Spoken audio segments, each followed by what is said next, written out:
I solemnly swear that I will tell the truth, the whole truth, and nothing but the truth. So help me God.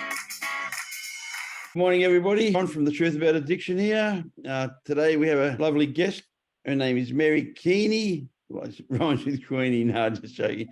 So we have beautiful Mary here. Mary's a barrister and also a human being doing human things, that's why I wanted her to come on my podcast, because I like what she's doing and I really respect the fact that she's a strong, beautiful, independent woman who it's just really nice. You'll hear Mary's story, and I'm quite sure you'll all be as entertained as me. Thanks, Mary. Thanks for coming on The Truth About Addiction, darling. Thank you, Ron. Thanks for having me, and thanks for that wonderful introduction. I've got to say that apart from the law, or as part of the law, wellness and healing is really my jam. So I'm really stoked to be here to talk to you about all of these things which are part of our lives and the mix, especially for those of us who've experienced addiction. Yeah, cool. So first things that I like to know is where did you come from? What happened and what's it like today? So basically, I want to know about you. I want to know about Mary, the young lady, the young girl what made her become a lawyer. You know, my past, I wanted to fight the law, but my father told me to buy a gun, so I wanted to be a lawyer. That's what I wanted to be. And the only reason I wanted to be a lawyer, because my old man was in trouble. You go to the lawyer's quarters, even back in the old days in Melbourne, they had beautiful quarters, beautiful teak desks, beautiful desks, made of nice timber and leather patch in the middle of it. And it was very impressive. And they usually drove an American car, because I'm talking about the 60s. They drove an American, Lincoln out the front, or a Cadillac or some beautiful car. And I was like, yeah, man, I can do this. And my old man was driving an FJ Holden, with a stick shift. And it didn't look that attractive to me. That one looked good and that one looked shitty. And I ended up by choosing the shitty one. But anyway. Ron, my story was really different to yours. I never wanted to be part of the ivory tower at all. And at the time when I really was drawn to the law, and like you, I also had a dream that led me to end up being where I am today. But at that time, I was probably fairly radical.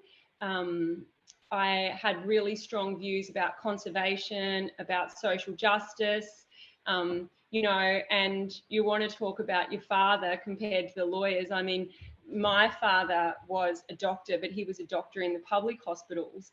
And he was just really committed to his job. He ran the intensive care unit. He also set up the unit for the neonatals at the Royal Canberra Hospital before it was demolished. But he was very much a human. And I think he was really greatly loved by all who interacted with him because of his humanity. And I think that he practiced medicine in a different way because of his humanity. And I can tell you that generally that's how he was regarded. I mean, I think he was some sort of a medical savant. He could apparently look at patients and know how much fluid they needed. But I think more than that, he was valued and remembered for the way that he interacted with people as a human. But similarly to you, I remember seeing the surgeons and the other doctors, parked in the hospital car parks, driving expensive looking cars. And Dad had this beat up old Kingswood, with rusting bits on it. And I don't know, I think it was a throwback to his time when he was a shearer and, he fancied himself as a man of the people. So, but I think the thing about my dad was, and perhaps, at some points he regretted it, but I think he taught all of us children, there were 6 of us, to think and to think for ourselves. And I mean, he really instilled in me a love of ideas. But so in my early 20s, when I had my dream to become a lawyer, or that I wanted to study law, first of all, I had been reading Nelson Mandela's book, A Long Walk to Freedom, and I had also just spent some time in Alice Springs. So a lot of those themes were coming together for me. but I was actually just working at a Thai restaurant on New South Wales North Coast, surfing and probably focusing on finding myself and healing, which has also been a recurrent theme in my life. But yeah, I decided that there were really important things that needed to be done. I felt like the system seemed oblivious to that, whether you were looking at human rights or whether you were looking at environmental conservationism, and for a number of reasons, but particularly because of the dream, I decided that I was going to believe in myself and have a crack and try and get into law school. And the universe conspired to help me. And I think relevant to your work and your podcast is that during my teenage years, my father had struggled with the bottle. And I also reflected that in my own life, and when I first went out to Alice Springs, I learned, so I was in my, just freshly 20. And I learned that my father had, taken the step. I think he went to AA and he'd stopped drinking. And I decided that I could stop drinking and partying and all of that too then. And so, yeah, I guess, when I went to the North Coast, that was coincided with about the time that I stopped smoking and drinking and partying. And yeah, at the end of that summer, I had the dream and off I went to law school. It's so nice. I really like the way you talked to your dad. It was so nice. I seen in your eyes the love and respect, you know what I mean? And I don't have that, it's quite sad, but I have it from my own children, which is really nice. Yeah, I love that, Ron. I have that, and I have 4 daughters. And, I love the fact that, one of my daughters went to, went missing, got on the drugs and, buggered up her life at the beginning. And she pulled herself out of it and she got it because I'm clean. She knew that there was a way to get clean. That's 19 years ago. I was actually locked up when she'd lost her way. And I have a beautiful 18-year-old granddaughter who my daughter just gave birth to, and then she started taking drugs.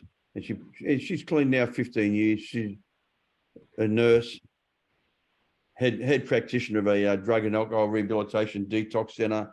So, I can see that, the father and daughter relationships are so important, Yeah. As a dad, all we want to do is see our children to be happy and to be content. Mate, if she was a garbage collector, that was enough. If she was Ron, happy and content. I just want to tell you, how ironic it is that you've used those words, because, and I'll try and keep this brief, but I've got to say, Ron, I'm not a woman of few words. Yeah.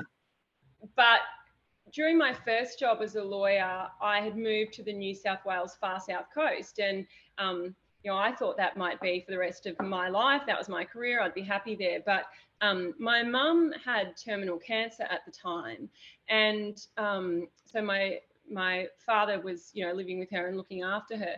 And one afternoon, I went and had this really lovely ride on my horse at the sunset, and then I saw I had a missed call on my phone, and there was a message, and Mum had left a message saying, "Mary, we think your father's having a heart attack."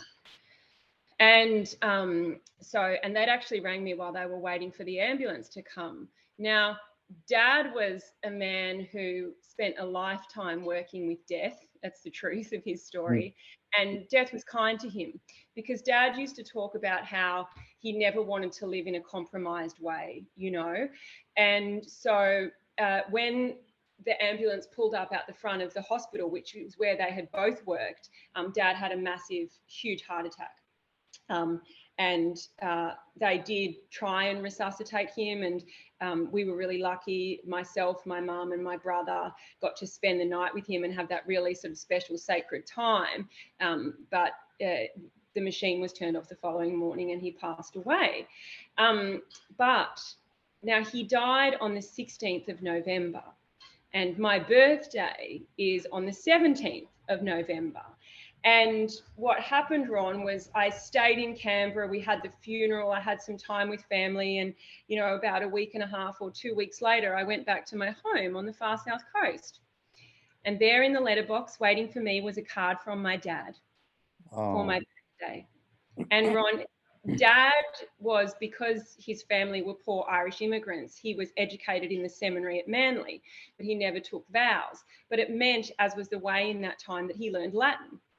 So apart from being immensely proud of me for becoming a lawyer, he loved trying to make jokes with me in Latin, which at the time, you know, I probably pretended that I didn't think it was that cool, but secretly it was really great, yeah. and I really miss it. But apart from making some, you know, little jokes in Latin, what he wrote in that card, Ron, was that he wished me happy and contented days. Yeah. And it just strikes me that's exactly the phrase, they're exactly the two words that you just used. And, you know, Dad died in 2005, so it's nearly 20 years ago now. Yeah. And in recent years, I, you know, particularly in the work that I did last year and the time I set aside for personal development last year in my life, I've really reflected on the deep wisdom of that wish and how they are really the fundamental things: happy and contented. Yeah, 100%. See, the older I get, the less I need. Yeah. Because, you know, I only worked this out recently. It's because I'm more happy with what I have. I love that. Funny, you know, because it is, you know, because my company in 1986, when I got clean this time, I started a jewelry company and I called it Next Design Jewelry. And my number plate on my car was Next, you know, and I was still being a gangster. I was still doing all the bullshit, you know, hanging out with Johnny Abraham and, you know, John would ring me up. Oh, the penthouse pets have got a party. I'd come down the tunnel, you know, because I didn't drink or drug, but the girls at the party was enough for me to go there, because that was the only reason I'd go there, because it was girls.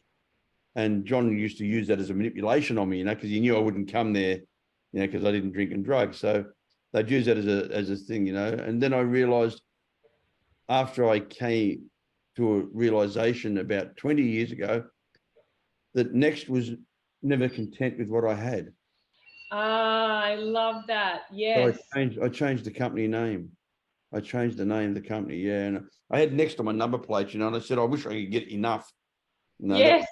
because I have enough. I have an abundance of everything, you know, like you'll hear me say sometimes, it's not embarrassed.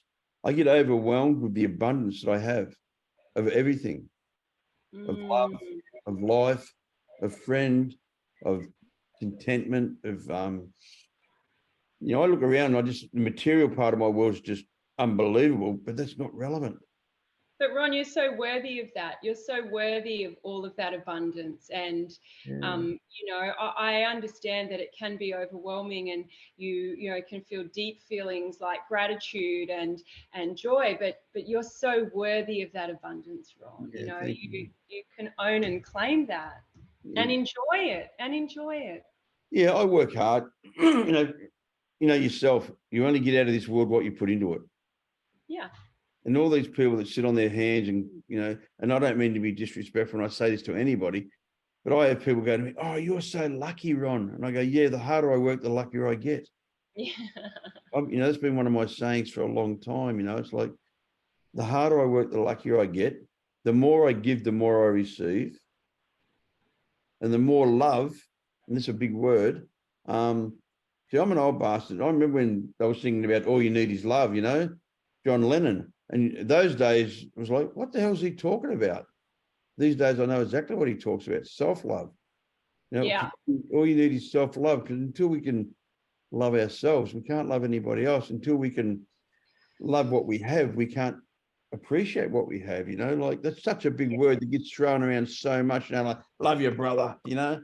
It's all bullshit, you know what I mean? You know, I'm such a blessed human being to be able to even have you as a friend on a podcast talking to you now. I'm a street kid from Fitzroy that couldn't read or write. I'm a street kid that grew up on the streets where I'd shot my first man at 16 years of age and was abused for only shooting him in the leg. My father was abusing me, calling me weak arsehole bastard, you know. You don't shoot people in the legs, they'll come back and square up, you know, you shoot them in the head. And You know, it's a 16. When you look at a 16-year-old boy, he's a baby. I thought I was a man. You know, I was sleeping with a 26-year-old woman. She had a child to me, and you know, I'm 16. I'm a little kid. I'm still crapping yellow. You know, let's be honest, you know, like we're children. And yeah, well, I went through a system that you're being a part of, and there must have been so many cases in your life where you just think this kid he's never gonna have a chance because of where they've come from. One thing about me, Ron, is that I am immeasurably idealistic. I think everyone has hope. And, you know, I remember being criticised as a young lawyer, or, you know, having older, you know, more accomplished men in the profession suggest that I would lose my idealism over time, but I haven't. It's integral to who I am and the work that I do and the way that I view my work. And no, I know from my own story that sometimes all we need is for someone else to believe in us, which can help us to believe in ourselves. Sometimes it's just the catalyst to help us believe that in ourselves, because at the end of the day, it's the self-belief that's going to get you much further. But, you know, I was thinking of a story the other day, and again, just really briefly, you've got to understand, Ron, my job, I'm a storyteller. So, you know, you give me the invitation, it's going to lead to a story. I want stories. But, you know, I was thinking recently how my background is that I spent several years working at the Central Australian Aboriginal Legal Aid Service, and during the Child Abuse Royal Commission, when I worked for the free legal service that ran alongside the commission, I also did a lot of work in the Northern Territory and particularly in Alice Springs. And I was lucky enough, you know, to have people that I called family out there who are Aboriginal people, and they were extraordinarily generous to me. But so when I first went to the bar, you know, and there I was in Sydney working as a private barrister, like such a long way, I thought, from the Territory, except that Ian Barker QC was in the same chambers and, you know, would be heard to speak about, you know, when he was working in Port Augusta and the Territory. So there's always threads, you know, that run through to show you that you are where you're meant to be. But anyway, I went out and I did this locum, and it was the last sitting day before the Christmas that year. And it was the last case in the list before a particular judge. And you know what, Ron, I was at a point in my life where I was really exhausted and I was really hitting a wall. And, you know, I just couldn't wait to get back home to the East Coast, because I'd been running my practice on the East Coast. I'd been running all these hearings for the Aboriginal Legal Aid Service. I didn't have any of my dogs or animals with me. I was staying in a unit and I was just self-combusting. Like it was too intense. And I had this client who was a young man. And part of his story, he was an adult, so I can tell you this story. But part of his story was that as a young person, he'd been in juvenile detention, including at Dondale, and he'd been treated very, very badly there. And so, you know, I spoke to him in my usual way, and I remember thinking that he was someone, again, who I could really see that with just that little bit of self-belief, what an incredible young man, what an incredible human was sitting in front of me. So I went into court, and, you know, there was this real sense that everyone just wanted to get out of there. Everyone just wanted the day to be over. They wanted to go home for Christmas. They were tired. It had been a big year. But Ron, that's not my job. My job is to tell this man's truth, because this man is looking at losing his liberty and being in custody. And you know, freedom is everything. So it's such a grave thing that's on the line where someone might lose their liberty. And to tell this man's story, I had to name uncomfortable truths. No one in the room wanted to hear. They didn't want to hear me talk about Dondale or the Royal Commission or what had happened, or, you know, that was uncomfortable. And anyway, I did it. And I went back downstairs. And, you know, I told this fella about, you know, what the sentence that had been handed down was. And I remember talking to him, and I can't quite remember what he said, but I remember I was really nearly on the verge of tears because I was so tired. and you know, I think with a lot of the clients in Central Australia, one of the things that I find really moving and humbling is their attitude to life in circumstances where they have done without so much. And and this man's gratitude. And anyway, so it was, you know, anyway, that happened. I went home, you know, I went back to work. A couple of months later, I'd agreed to go back for a further 6 weeks. And I was sitting in the court office one day, you know, preparing for another case, and this young man walked in. And, you know, there was all these lawyers and other, you know, Aboriginal cultural advisors in the room. And he said, "She's the best lawyer in the world," you know, and pointed to me. And he said, "Do you remember me?" And I had to say, "I'm sorry, what's your name?" You know, because he looked really different, and many months had passed. But then he told me the story, and he reminded me of what had happened. And he said, "I'm going so good now. You know, I'm doing so well." And he listed all these accomplishments and achievements, and how he was on the right track, and how he was believing in himself, and how he wasn't going back to jail. And, you know, because I often say to these people, jail is not a place for you. Your life is far too beautiful and special for jail. And, you know, so it's little stories like that where, through doing the work that we do and embodying, you know, our true selves, we can still be a professional, but I can be a professional that's Mary Keaney, the human, that has, you know, moves from a heart space of love and sees people's brilliance. And in doing that, and this is what I learned from my dad, that we can make such a profound difference to people's lives, because then we're not just a part of the system. Yeah, look, I love that story, because I have the pleasure of seeing people change. That's the beautiful part about what I do. It's just, and you know, I've been doing this now. You know, my own journey's been 42 years, so amazing. It's a bloody long time. You know, I mean, I'm 37 years clean, completely off everything. But 42 years ago, I went into a drug rehab from prison, not because I wanted to get clean. I just wanted to get out of prison. Ron, can I just tell you, you know that I'm 42 years of age, so that's my whole lifetime. Yeah, in my whole life. Yeah, your whole lifetime, I've been trying to help myself and help other people, you know, and I've learned that by helping other people, I help myself. Yes. Through empathy and compassion, I was given the ability to be able to to be able to say to somebody, "I know how you feel," and they look at you in the eye and they know you're telling the truth. Yes. Even with yourself, because of your upbringing, you've got this incredible compassion and you rebel your side, so you can relate to a lot of people. You know. Yeah. And it's incredibly powerful when people know you can hold that space for them and really see them. But tell me what you think about this, Ron, because I read this a number of years and it really moved me and I loved it. And I read something, because you know how holding space was kind of a buzzword a few years ago, and everyone was talking about holding space. I mean, now, you know, with all its merits, people are sort of more talking about the healed or the unhealed masculine, or the healed or the unhealed feminine. But a few weeks ago in the same kind of circles, sorry, a few years ago in the same kind of circles, people were talking about holding space. But I read this thing once that said, if you want to hold space for someone, be prepared to hear the primal scream. Yeah, nice. That's and true.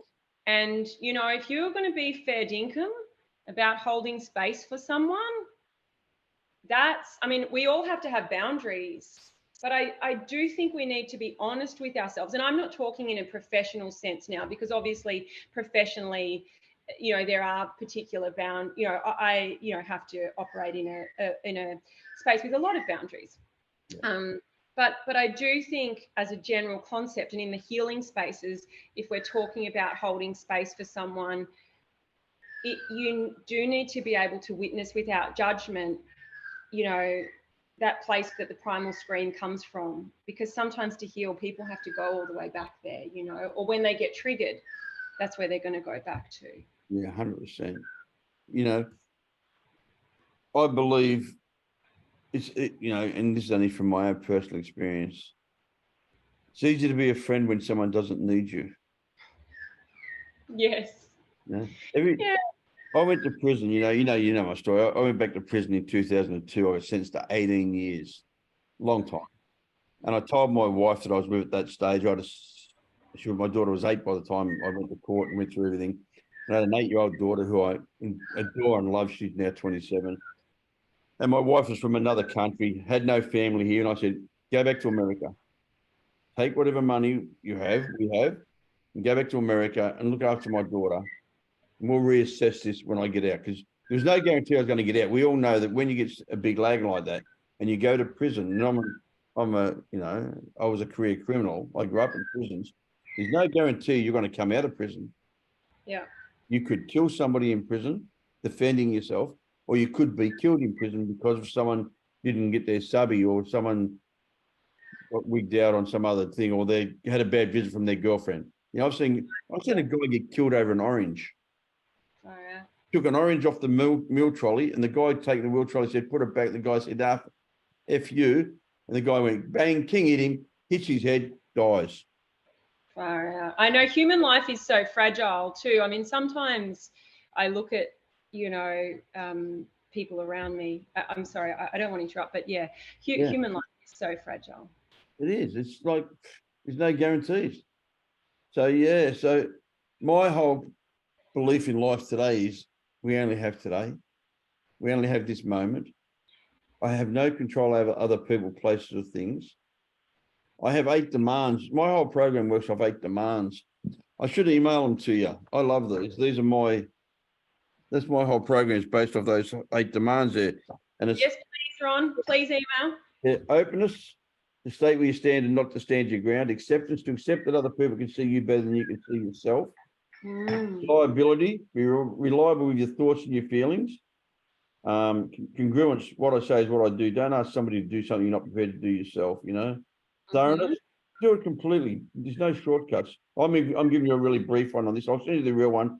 Consistency is harmony. Start your day at 5 miles an hour, finish your day at 5 miles. Respect, in giving respect, we receive respect. It has to be earned. It can't be demanded and it can't be bought. And honesty, being honest with your thoughts and your feelings. Honesty you don't leave bits out of fear of being judged. You don't add bits on to make it sound better. And at the bottom, I have action. It says, take the I out of the middle and I act on these demands 100% to the best of my ability. And that's what I live by today. I try to live by, what we're doing now. I'm being open, I'm being honest, I'm being congruent, I'm being thorough, I'm being consistent. And you're doing the same with me, because I believe as human beings, because that's what we are first. Everyone misses the point. To me, you're a human being, you're a woman, and then you're the lawyer. Yes. And everyone goes, oh, she's a lawyer. No, she's a human being. I know. Then she's a female. Yes. And then she's a lawyer. Don't get confused of who we are. I'm a human being first. I'm a man second. And, I'm whatever I am, and today I'm a recovering drug addict. I'm not a drug addict anymore. I haven't used a drug for a long time. I still have defects of character that I work on a daily basis, because I'm a human being. All human beings have got flaws. It's unrealistic to think that, oh, wow, I've done this, so I'm going to be Mr. Perfect. Einstein said insanity is making the same mistake and expecting different results. Yes. And you have to learn by your mistakes. And I try to learn by my mistakes today. That's why I don't do crime anymore. Yes. Not because I don't love crime. I'm not prepared to lose what I have. That's the truth. Well, whatever the reason is, great. Yeah. No, but it's the truth. I was brought up that way. If my dad was a famous tennis player and I'd played tennis my whole life, I'd still go out in the backyard and have a hit. Yes. But, I can't have a hit today because someone will suffer because of my selfishness or my ignorance or my greed. And I don't want anyone to suffer. I'm over suffering. I don't want to cause suffering. There's not enough money. There's not enough. And it's not even about the other people anymore. It's about myself. Yes. It's about robbing myself of the joy of giving. I've learned now it's not about other people anymore. It's about me giving to you because I want you to have a better life. It's because I want to give to you, because I want you to enjoy what I have. You know, that's what it's all about. You enjoying what I have. You know, that's why I try to do so much to help people. I want people to experience the love and understanding and forgiveness of oneself. You know, not of God or of Buddha or of Allah, or that's all wonderful too. Don't get me wrong. I don't judge any of that stuff. But what I wanted to tell to people is that you can be anything you want to be. They say it all the time, you know, and you see the guy on steroids, he says, my mum told me I could be a cloud, so I'm a cloud, you know. But, you know, I mean, internally, the spiritual part of my being is more important than the physical part of my being. Yes. The spiritual part of my being is more important than my material world. But Ron, if you take care of your internal being, you are far more likely to have experience a healthy physical being and an external world, in my view, you know. And one of the ideas I've really been taken with, you know, particularly the last 12 months, you know, is this idea of dis-ease, and which is really that connection between disease in the body and our outlook. Yeah. And, you know, where we're sitting at psychologically and spiritually. Yeah. Yeah. And that word dis-ease just means I'm uncomfortable with myself. Yes. I'm not at ease with myself. I'm not at ease with myself, so I'm at dis-ease, you know. I try to explain to people, because, you know, I do recovery, and recovery just, you know, I don't just do drug and alcohol, I do everything, anything, because I believe the affliction that we all have is our brain. Oh, whew, yes, I agree. The enemy within is our brain. You know, I say a heart of gold, a head of spaghetti. That's most of us. Most of us have a really good heart and a head of spaghetti. And I've also come to, I think I'm in love with your dad. I love the fact that you taught this beautiful thing about love. And that's, again, what the most important a parent can do is teach their child to love, to trust, to not have fear, not because, you know, I grew up with fear. Fear was my first drug. That was my first addiction. I was addicted to fear. Yeah. So then I had to get something to cover that fear, which to me was anger. You know, and a guy said to me, I'm talking about a really, really heavy New Zealand gang member who was a founding member back in the day in the 70s, and his best mate did 2 life sentences. He said to me the other day, he said, I did a podcast when it's coming out next week. It's really cool. He said, because he's a Christian, he goes, fear knocked on my door, brother. He said, I asked faith to answer it. When he opened the door, there was no one there. Ah, I love that. And I stole it. So I'm going to use that. Use that. Yeah. Yeah. He said, fear knocked on my door, brother. He said, I asked faith to answer it. He said, when they opened the door, he said, there was no one there. And that's the truth about our life. Yes. Yes. I heard a similar thing this morning, which has the same concept at its heart. You know, a lot of people, again, in the healing circles that, you know, you move in, that I'm interested in, are nowadays, you know, talking about what it looks like to be a healed man or a healed woman. And a word that's been coming up is vulnerability. Yeah. And I was really attracted to that word, Ron. I was like, yeah, it's really good, because if we can be vulnerable and we can see the strength that exists in vulnerability, so that we can feel our emotions and not be ashamed to be at wherever we're at. And so I was really resonating with it. I thought it was a cool idea, something we should all welcome. But then this morning I heard in these lectures I listened to in the morning, she said, vulnerability is an illusion, right? And of course it is, because everything is always working out in my favor and in everyone's favor, and I'm always protected and safe. So there is no vulnerability. Yeah. Because, you know, the universe, God, whatever you want to call it, the higher power, it's got me, and I've got myself. Exactly.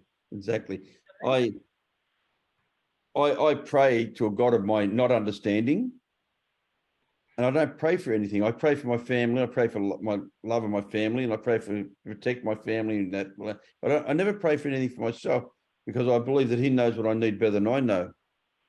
So how can I ask somebody who knows what I need for anything? You know, as long as I get a conscious contact with that higher power, I don't need to ask, because He knows what I want. Yeah. I love that, Ron. It's like a little kid asking you for Daddy, can I have a machine gun? No, you can't, you know. Sad part is I was allowed to have one, but yeah, you know, no, you can't have a machine gun, you know. It's sad, Mary. It really is. My book's coming out this year. You'll see it. I know this is boggling my brain, but I see you. I'm holding it. I got it. Yeah, it's crazy. You know, 1 second. I'll show you this. This is crazy. Even for me, it's crazy. Oh my God. That's me at 13 years of age. Or 14 years. Ron, I thought I'd heard it all. I thought I had heard it all. And I can safely say today I had not until I've met you. And I probably still haven't heard it all, but you've really made me realize that. You learn something, you learn lots of new things every day. Yeah, it was a different generation. You know, as I said, I'm 68 years of age now. So, you know, It's a spring chicken, Ron. Yeah, look, you know, my heart and my head feels that, but, you know, sometimes my body doesn't quite live up to those. It writes checks that my body can't keep. Sure. You know, but the reality is, you know, how many people that I grew up with are alive? Not many. Yeah. Not many. I went to H division down at Pentridge. Far out, did you? And there was a photo board there with 39 photos on it, and I knew most of the guys on there. 3 of them are alive. Wow. And that's, I can count on one hand probably the guys that are alive that I grew up with. Everyone's dead. Either we killed ourselves, killed each other, the police killed us. You know, we killed ourselves for ODing or drugs, or we shot each other, and it was just a different world. It was a different generation. It's hardcore, Ron, though. That's hardcore. Yeah, it is. But when you grow up in it, it's normal. I've never heard my father in my whole life. He's dead now. He's been dead 8 years, 18 years. Ever say to anyone, "I love you." I never heard my father say, "I love you" to anybody. My mother, anybody. I never heard him say, "I'm sorry." And what do you say, Ron? Does that make you feel like, what is your emotional response to that? Because you seem to be such a healed human man who's done a lot of work and you're in touch with yourself. So what's your dad's lesson? For me, my dad's lesson was to be exactly the opposite to him. Yeah. To be loving, to be gentle, to be kind. I don't like putting fear into my family. I don't like putting fear into anybody, and that's what I did. I used to do that when I was an idiot. But Ron, you weren't an idiot. You were just unhealed. You know. Oh yeah, I was a product of my upbringing. If my dad had been a lawyer, I would have been a QC. Yeah. If my dad had been a doctor, I would have been a heart surgeon. You know what I mean? Because I'm that sort of person. I'm really fully into what I wanted to do. You know what I mean? I just wanted to, you know what I wanted? I wanted him to love me.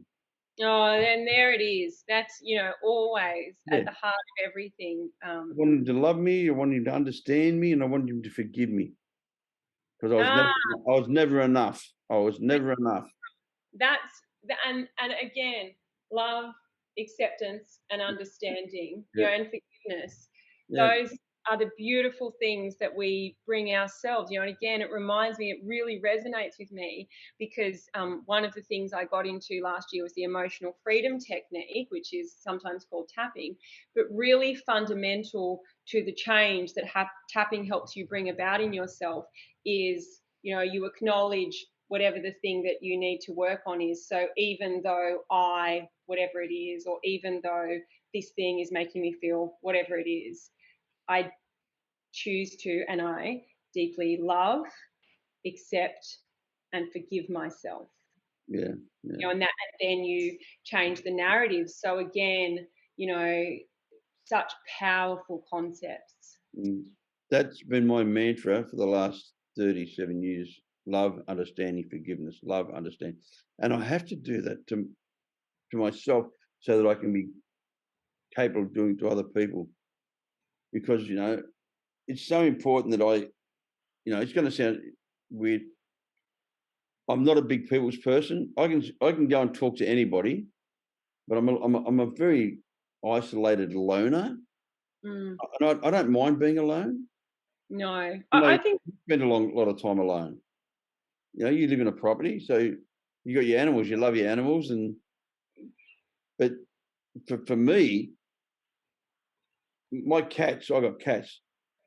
I can put emotions into them animals, you know, and they're sneaky. Like, as soon as the kids go out and the wife goes out, the cat will come and jump on the bed with me. You know, because then it's with me, you know, and then she'll come home and the cat will jump off the bed and run away. I'm not a trader. I'm not cuddling you on the bed, you know, but you know, I just found that I got so burnt as a child by humans my whole life that I'd lost trust, lost faith, and I was also uneducated, which is really sad. It's embarrassing to say, but I was an uneducated child when it come to I couldn't read and write by the time I went to boys' home. My father told me school was for idiots. Only people who were stupid have to go to school. What I was going to learn in life couldn't be taught in school. And if you wanted something, you took it. So I had this really incredible ignorant man bring me up, violent, ignorant man bring me up. And I worshipped him until I was 20 years of age. And it's not hard to work out. I started using heroin at 19. So my go-to was heroin, and that was to completely block off any emotion or any fear. Because I had fear. I had unfounded fear, massive unfounded fear. Fear of not having enough, fear of having too much, fear of this, fear of that, you know. And today I don't have fear. It's such a nice thing, you know, because for me to come on social media and do what we're doing now, I had to get to a place in my own recovery that I was no longer a liar, a thief, and a cheat. Because you can't. I love that. It's so fucking powerful, especially for someone who's lived that way, because when you have learned those, you know, or you've adapted and you've developed those mechanisms in your life as, you know, standard, like far out, I see the courage that it takes and the self-love it takes, because you have to admit that to yourself first. And that's really hard, because that involves basically saying, I've done heaps of stuff that was really not very good, that I'm not proud of, that I don't think I should have done. And I have had this compulsion in my life to act that way and act that way and act that way.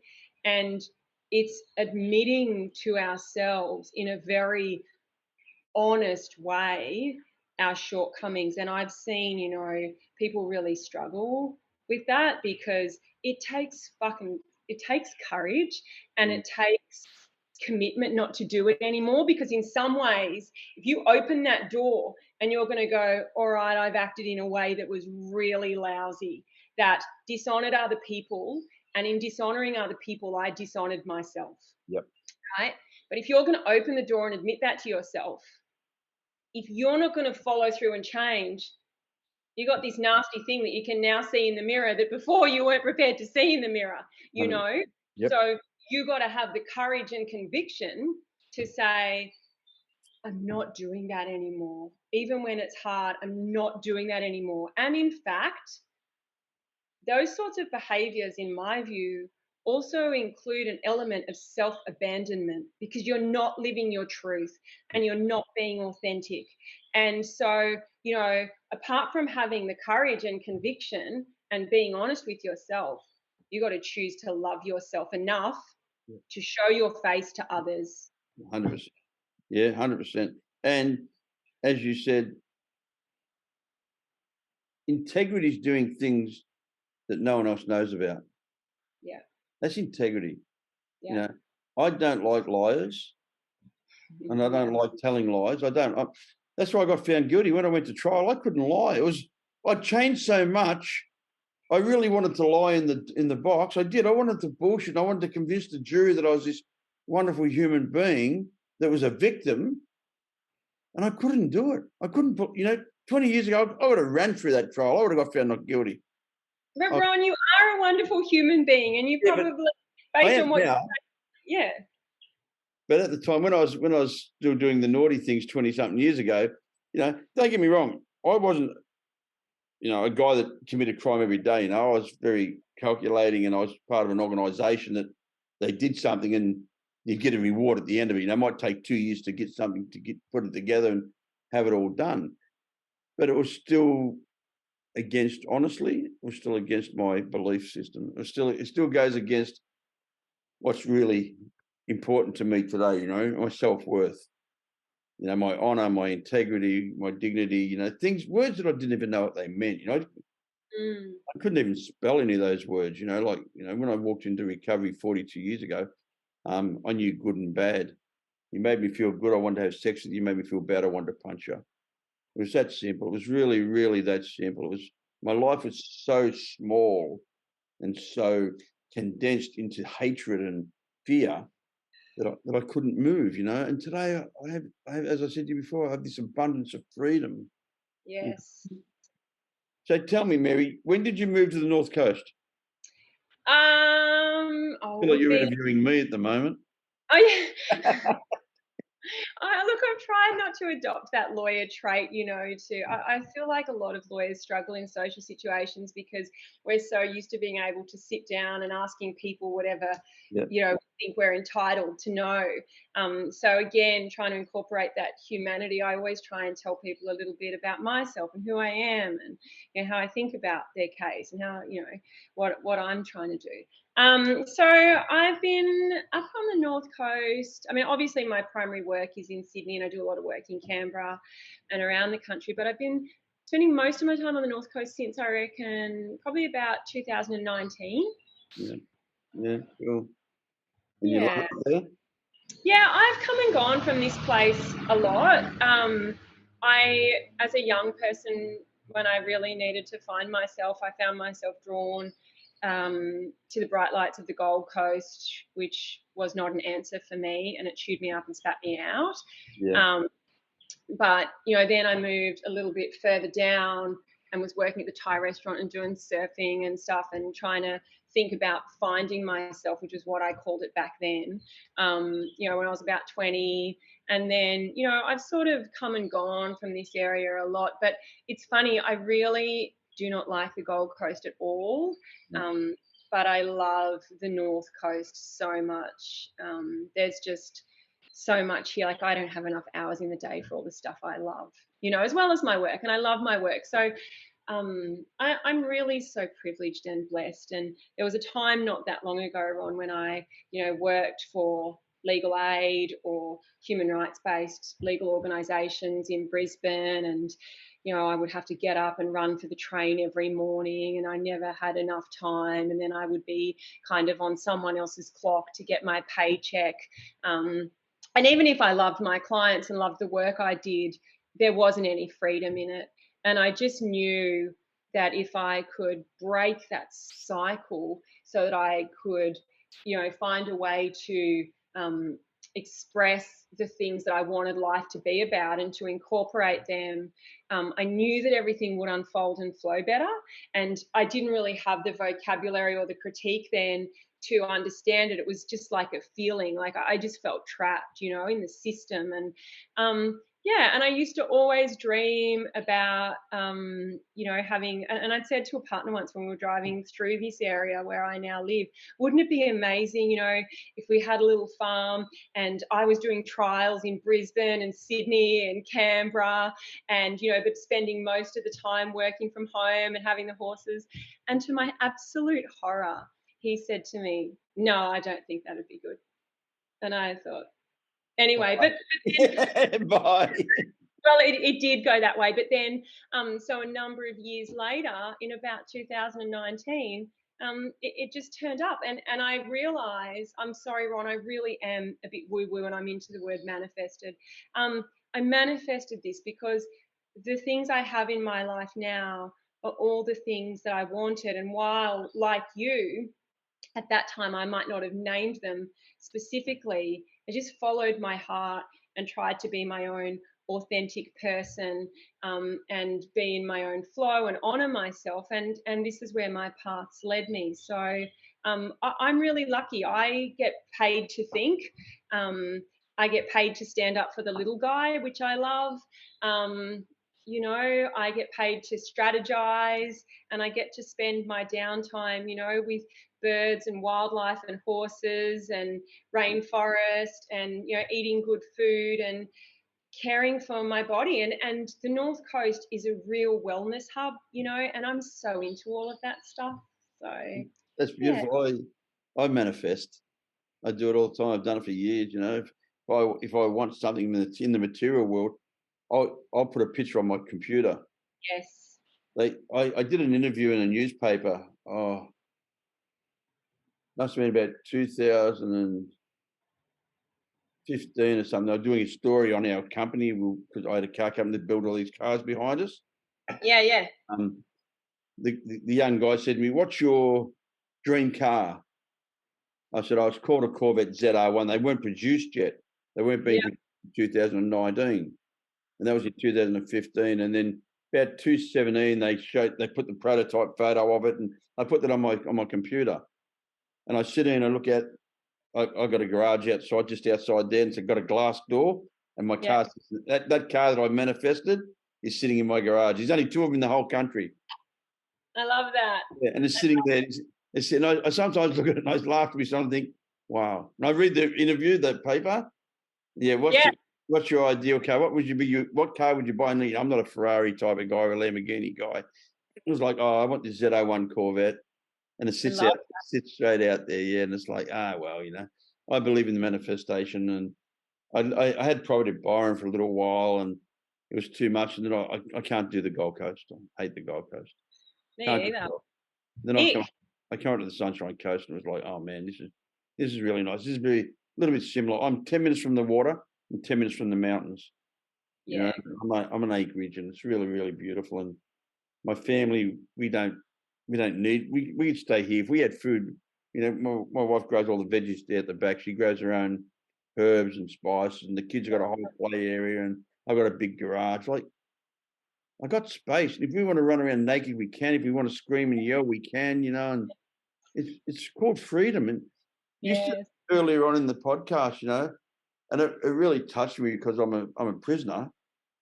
You know, I'm an ex-prisoner. Our liberty, our freedom is the most important thing in life.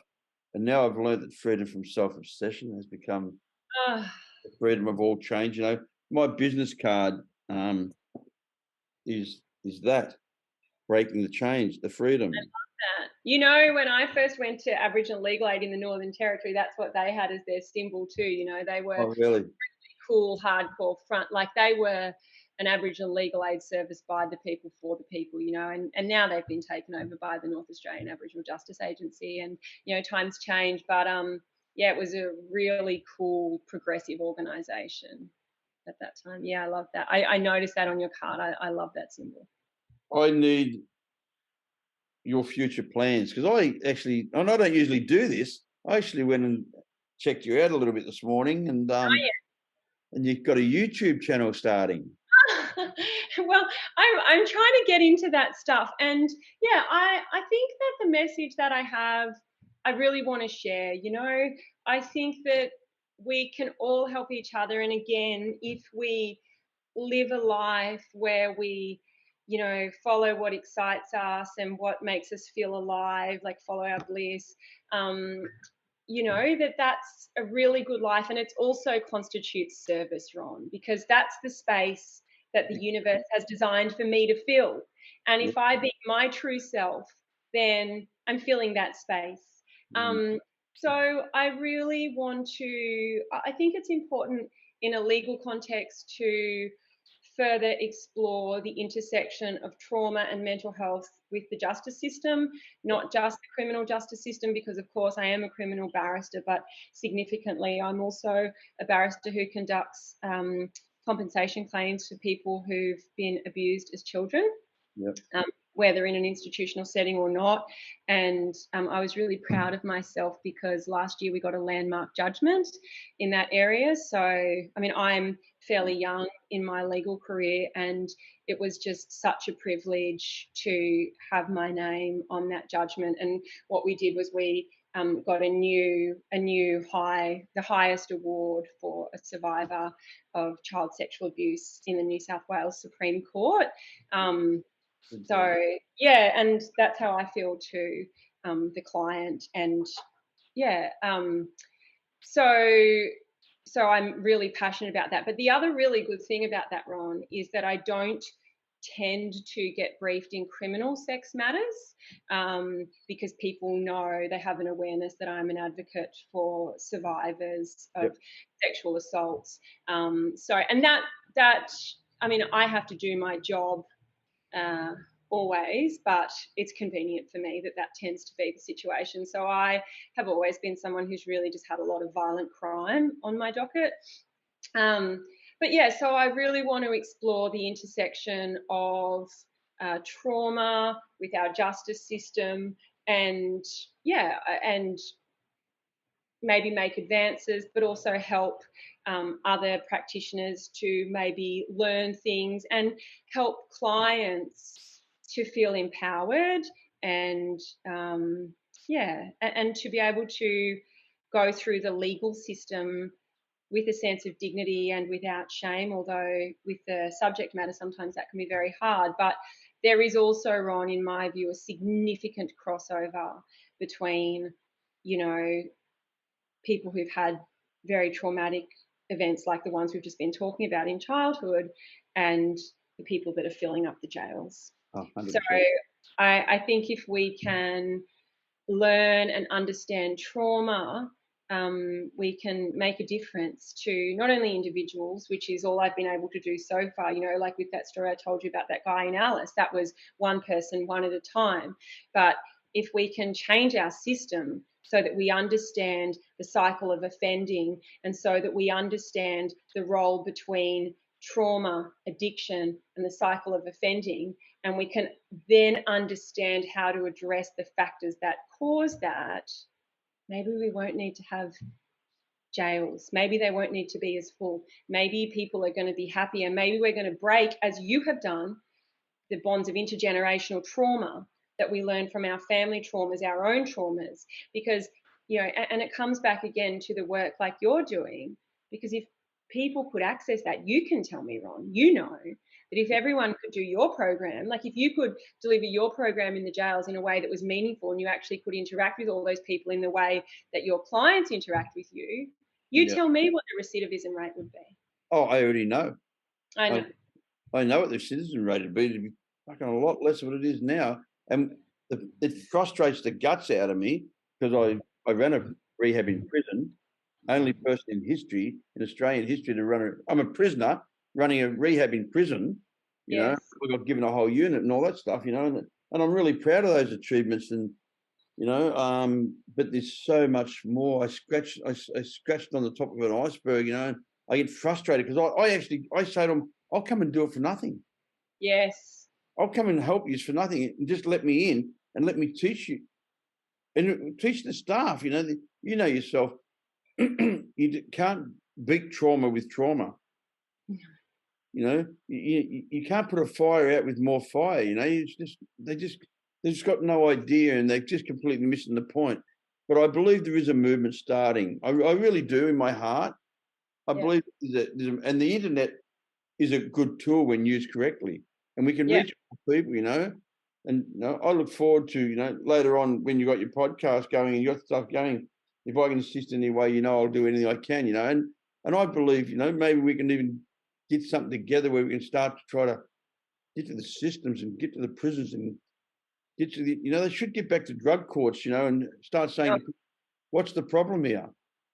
They had the Aboriginal court there for a while, and people abused it. But if you've got people like myself there, those people won't get the chance to abuse it. You can't con a con.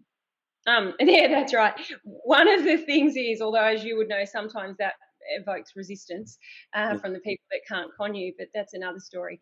But speaking of that, two things. One, I want to talk to you about why I think Murray Court's so great.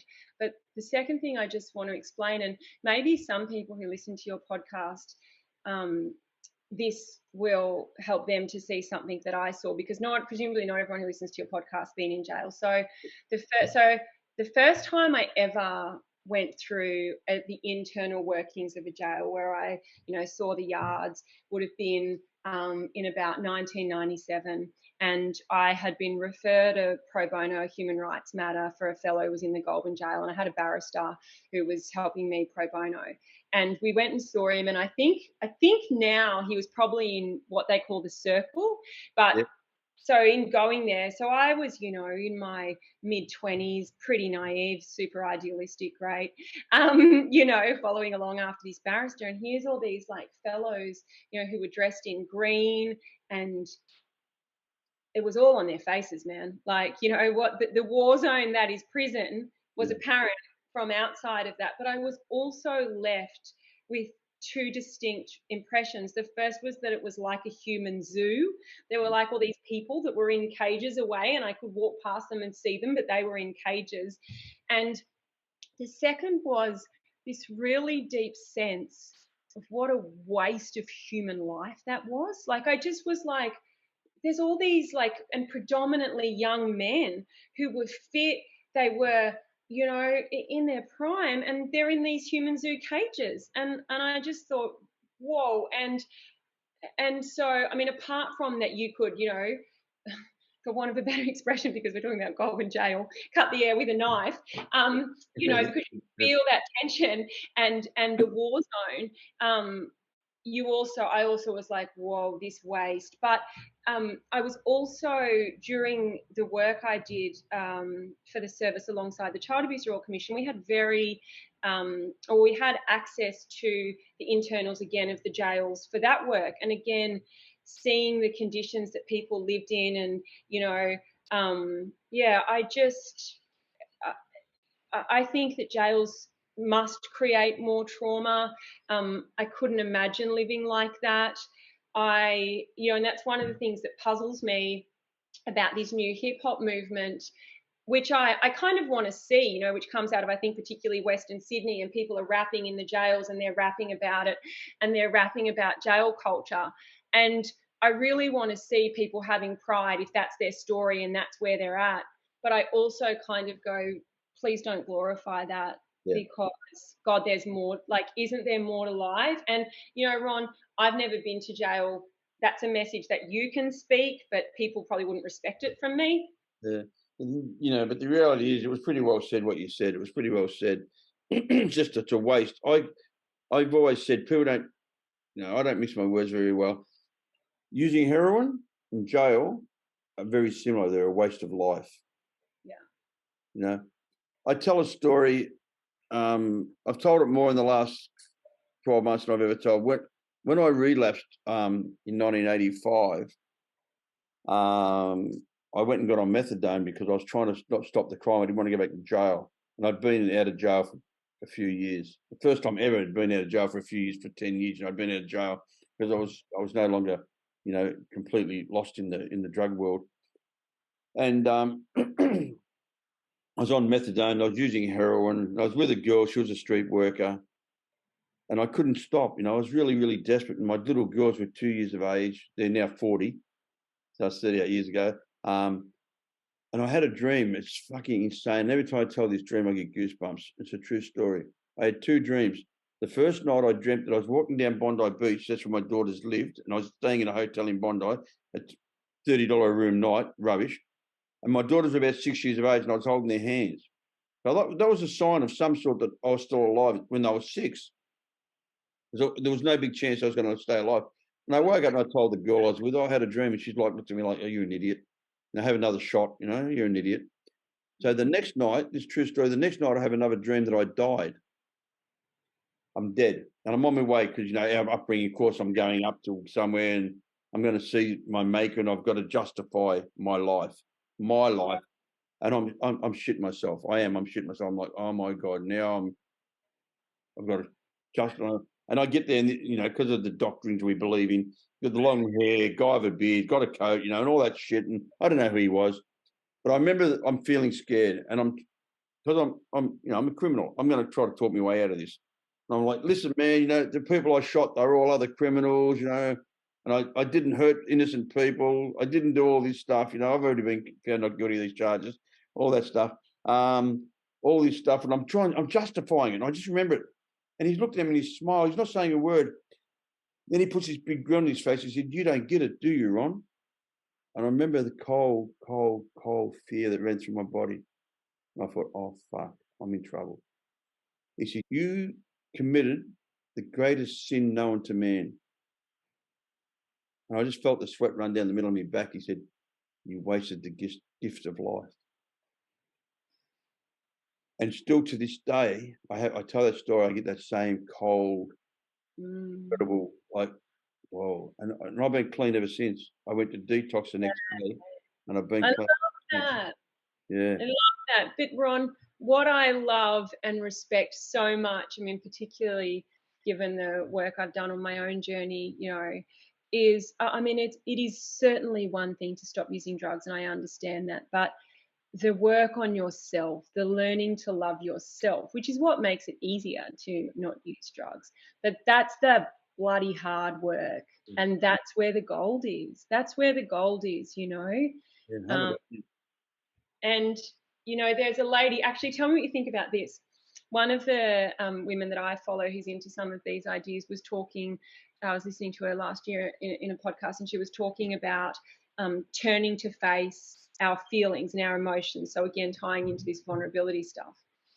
And she was saying how, you know, extraordinary it is, the things that we do to run away from just turning to face those things. And we might run for 40 years, you know, there might be something from our childhood or our past, but for the love of Mike, we don't want to turn around and look at that or name it, or we're frightened of it, you know, we are.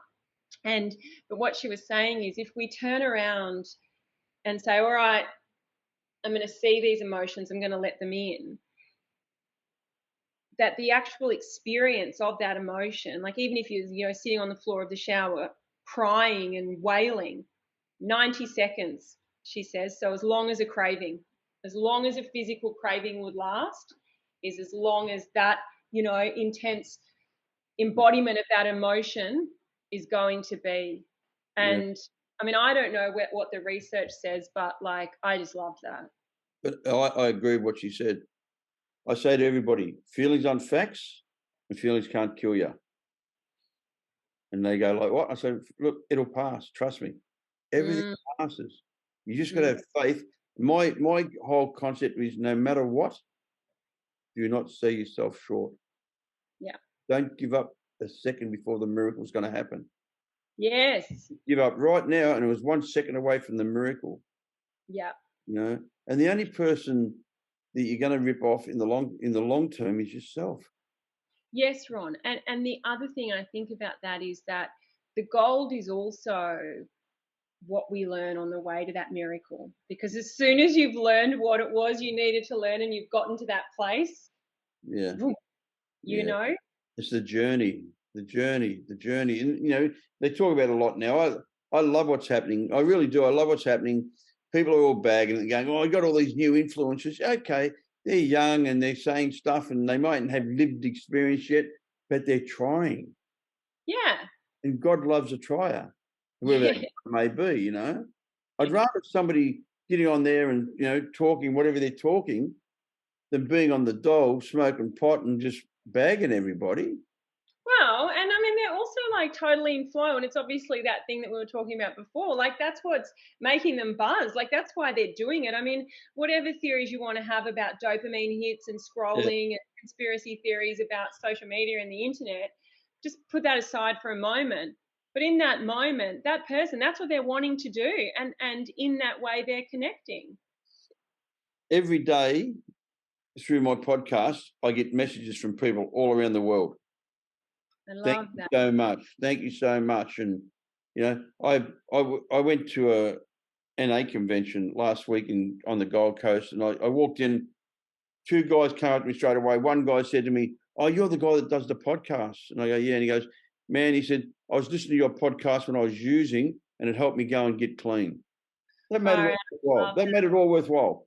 Yes. I've had that said to me so many times. I had a lady message me from middle of somewhere in New South Wales in the bush. She said, "I'm coming off a lot of methadone, and I was just about to give up, and I found your podcast, and I heard you talking about coming off methadone, and I thought, well, if he can do it, I can do it." Yes, Ron, I love that. It's, you know, we're getting a message to people that we're never going to meet. you know. Yeah. And I do believe what you're doing, what I'm doing, is we're trying to, you know, I think back to the Beatles, you know, we're trying to start a revolution of recovery. Yes. You know, we're not rebels without a cause. We have a cause, the human Yeah. race. Yes, Ron. I love this. Yes. The human race is our cause. You know, I am so blessed to be able to, you know, it was how when I rang you up and said, would you please come on my podcast? And you started laughing. You go, I know who you are.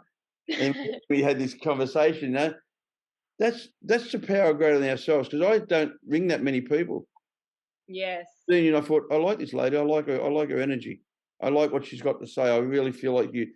I just pick up a sincerity and an honesty that's incredibly contagious, and I think it needs to be out there for other people to have. Thank you, Ron. I love that. True, but you've got a gift. You've got to share it. Yeah, I love that. I think so. I believe we're obligated. I do. I think we're obligated to help people. If we've been given something, we have an obligation to share it. You can only keep what you got by giving it away. But that's the thing, where if we embody, if we're not afraid to be who we actually are in the world and show up, you know, then we are being of service by doing what we love, because that's the little space that we fill, you know. And Ron, I could say, oh, well, I'm a barrister. What am I going to get on and be talking about healing for? You know, what would I know about that? I mean, I'm not a psychologist. I'm not a counselor. But, you know, I do feel called to it, and I do feel passionate about it. And you know, it's really my jam. And I love that word, healing. And I learned, I had an Aboriginal and Torres Strait Islander cultural advisor who I worked with when I did the Royal Commission work, and she was really amazing. And she used to talk to people about healing, and she really reinforced to me that idea that being in the law and working with people's stories, although we're working in a legal system, and that the legal system may well be a blunt instrument for healing and not what it's designed for at all, we're still working with stories, and it can still bring healing to people, and that people come to us with stories for healing. You know, like I often used to talk about, I used to feel often when I was doing the Royal Commission work, and a lot of people would tell me their stories, especially some really strong men, you know, but they had that place where they'd been really hurt, was like a lion with the thorn in the paw, you know, just to come and pull it out. Yeah. I have a lawyer, Terry O'Gorman. Oh, yeah. Yeah. Terry was my lawyer in my last trial. And my barrister I didn't like. He wasn't that good. I'm not going to mention his name because it's not relevant. He didn't fight. He wasn't a fighter. Right. Terry really fought. And we got this emotional connection. And even though I got found guilty and I got 18 years and everything else, Terry came downstairs and he was shattered.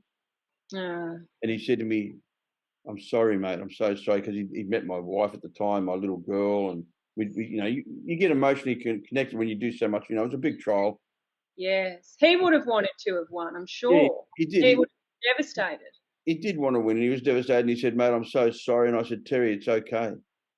He said to me, "Will you be okay?" I said, "Yeah, I'll be fine." And you know, the ego came out. Oh, 5 of my mates got found not guilty. I'm the one that got found guilty, so they never won. You know, that bullshit. But him and I have still got a relationship now where I ring him up and I say, "How are you, mate?" And he goes, "Good. How are you going?" I say, "Good." And he goes, "You know, if you need a reference, or if I get anybody that needs help, I'll refer them to you." And that's 20 years ago he did my trial. And, you know, he could probably see in you at that time, this is this thing that you talk about where people can see what you can't see in yourself sometimes.